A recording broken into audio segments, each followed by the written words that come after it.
Bonjour, aujourd'hui j'avais envie de vous parler de la comparaison. Alors très tôt on va mettre en place cette comparaison à l'école parce que on met aussi en place cette compétition à l'école.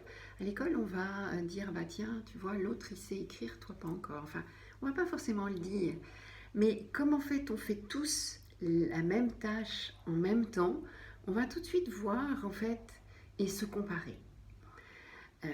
À l'école Montessori, il est dit que les enfants ne font pas les mêmes tâches en même temps, donc la comparaison se fait moins facilement.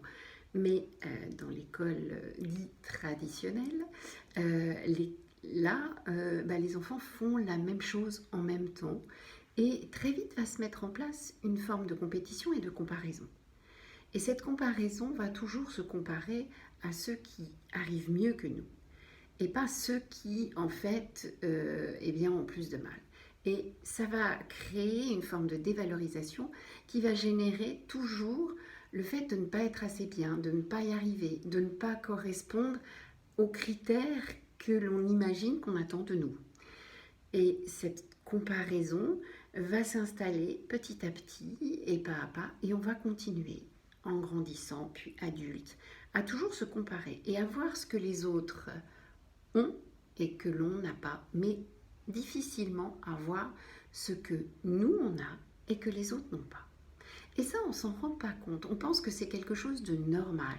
Bah oui, j'y arrive bien, et alors? Oui, ça fait partie de mes compétences, et alors? En fait, on va avoir tendance à minimiser ce qu'on a, sans se rendre compte qu'en fait, les autres, bah, eux, ils n'y arrivent pas forcément. Et puis, on voit toujours ce qu'on n'arrive pas, ou ce qu'on ne sait pas, ou ce qu'on n'a pas. Et que les autres ont ou font ou arrivent.